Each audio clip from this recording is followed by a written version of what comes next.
ওয়া কাজে যাইনি। কত সুন্দরভাবে বক্তব্য দিয়েছিল তারা। তো কোরআন মাজিদে 114 সূরা আছে। কত সূরা আছে ভাই?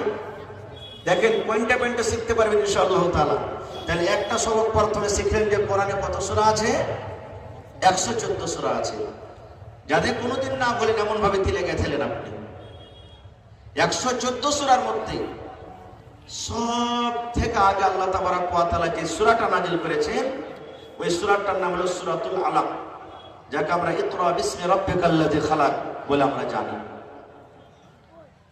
আর একটা কথা বলে দিই, আমার নবীর জন্ম মক্কা নগরে। নবী যখন জন্ম হন তখন কিংবা তার আগে কিংবা তার পরে মক্কা নগরে কোনো এমন পাপ, কোনো এমন গুনাহ ছিল না যে মক্কার লোক করতো না। বেশিরভাগই মানুষ গুনাহ করতো।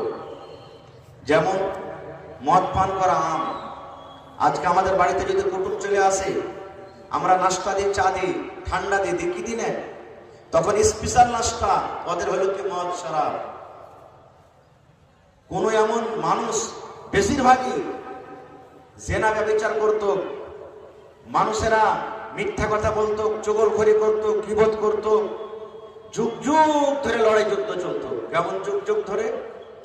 একটা লোক আর একটা লোকের সাথে কোনো যুদ্ধ হলো, লড়াই হলো, কোনো ঘটনা ঘটলো, বাপ যদি বদলা নিতে না পারলো, মরার টাইমে বেটারাকে ডাকতো আর বলতো, রে আব্দুল্লাহ, আব্দুর রহমান, আমার সাথে লড়াই যুদ্ধ চলছে, আমি পারলাম না বদলা নিতে, কিন্তু তোরা ছাড়বি না।